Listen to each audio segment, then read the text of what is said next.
It's 26 Sports. I'm here with Robert Garcia. Talk to him about the fights and everything that's coming up for the next few weeks. So first, Robert, how do you feel with Virgil and Jose out here? They're ready to go. We already know what's planned for Virgil coming up. If it wins, how is he looking in camp, and what do you have set for him? You know what? It's going to be a great event. Having both on the same card. The main event, co-main event, double feature. It's awesome, but it's also a lot of work. For the team. Myself, Virgil Sr, Charles Tremley, the conditioning coach, and the rest of the team.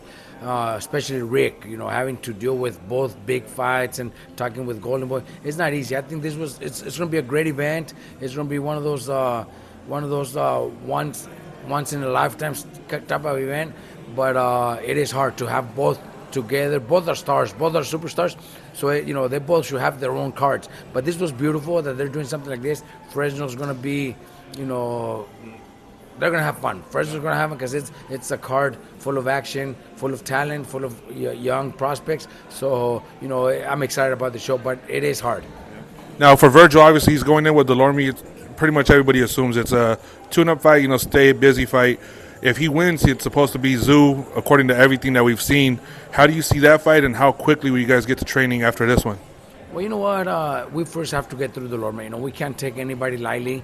At the end, everybody might think, we ourselves including, could think this is just a stay busy fight, which is what I asked for, a stay busy fight, and they gave it to us. But we can't look past our opponent. There is a lot of talk. There is, we already know about it. We're already, aware of everything. It looks like, yes, everything goes well. The fight with Tim Tszyu is pretty much a done deal for August 3rd. Obviously Rick has a lot to work to do with the promoter, making sure every single detail is done where it favors us. So that's going to be Rick's job. Our job is to train him. I think the kid could take 2-3 weeks off and then come back to camp right away, to get a full 8 to 10 weeks of training camp. Okay. Now with Jose, obviously his fight's should be a little bit more tougher. Bartolome's a tough fighter. We've seen the fights where it wasn't the best, but that makes it a tougher fight because of what he could do. How have you guys trained for him, and what's the plan should Jose come out unscathed? See, we had good sparring partners. That's a good thing. We had good tall sparring partners.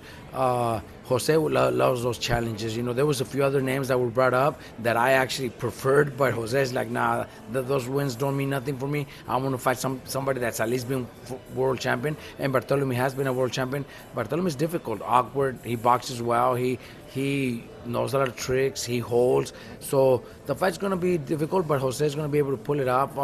I know that, like I said with Virgil, I don't like looking past our opponents, but we do have to have a plan. And if everything goes well, we're going to go after the big fights.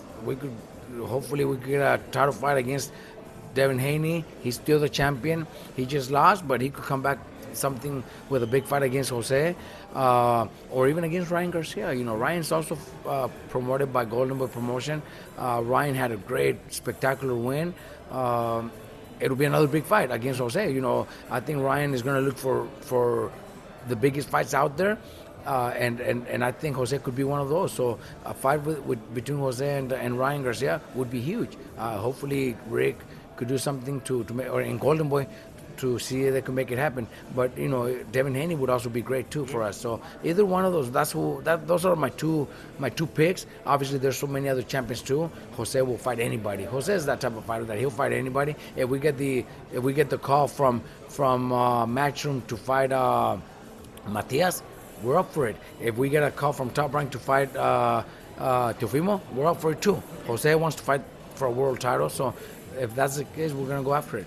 Okay. Now, one of the other fighters that's on this card, you recently started training, but according to everybody, it's possibly the fight of the night with Duarte against JoJo Diaz.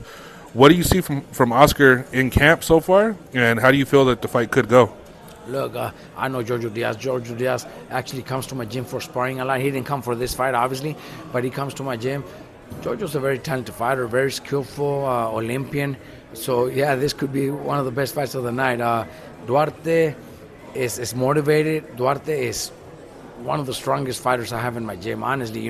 He's a smaller weight class, so I can't compare his power to Virgil or Jose or anything like that. But that kid has power, man. He's so strong physically.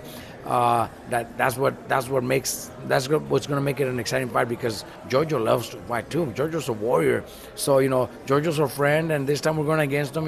It kind of sucks, but I do my job. Duarte is my fighter, and I train him to do his best inside the ring. But it is going to be probably the fight of the night. Definitely. Now, is there any other fight that maybe you're not training coming up soon that you're really looking forward to? Well, there's we all want to watch next week. Canelo fight Munguia, both Mexicans. I think that's a fight that's going to do really good numbers. Canelo's a big star, big name. Munguia is also a warrior. I think Munguia puts up some good rounds. But then the big card, man, August 3rd. Just Crawford and Rayo versus. With Pitbull, can't wait for that one. If Virgil's there with Tim Tszyu, that's going to be another big one. The heavyweights, Reese versus Miller, man, the whole card is going to be unbelievable. So that's probably going to be the biggest card of the year. Can't wait for that. Now you mentioned that one with Rayo and Pitbull. Rayo's in training in your gym, but he's not with you officially. Depending on who wins that, obviously that's another 140-pound title. Would that be a fight that Jose jumps on if given the offer as that? Man, look, if it's Rayo, obviously it won't happen, because Rayo trains in my gym, and that wouldn't happen. But if it's Pitbull, fuck it, hell yeah, imagine that fucking fight with Jose and Pitbull. It would be a beautiful fight, a beautiful war, man. I would love that too. Now, last question. One of the biggest fighters that you have that's probably the one that everybody looks forward to is Raymond Muratalla. There was rumors that were going around that Shakur had said he would fight him at the end of the year, but we all know his contract with Top Rank ends soon. So is it more that Raymond's going to fight sooner than that, or would you guys possibly wait on that fight with Shakur? No, Raymond's going to fight sooner. He's going to fight in the summer. Raymond will fight in the summer. But yeah, we're going after the Shakur fight. Raymond's ranked number 2 in the world. So after this fight, we're hoping to be ranked number 1. So we're going to force Shakur to fight us. We're not going to wait for him to give us an opportunity, because, if you're not ranked number 1, you could fight whoever you want in the top 15. Sometimes they will even bring somebody else that's not even ranked and rank them quick just to get a fight. But the only way we could get a title fight against Shakur is if we're number 1 and we force the mandatory. So that's what we're gonna do. After Raymond's next fight, hopefully we get the number 1 position, and then we'll force the WBC to give us the mandatory against Shakur in December. So that's our goal.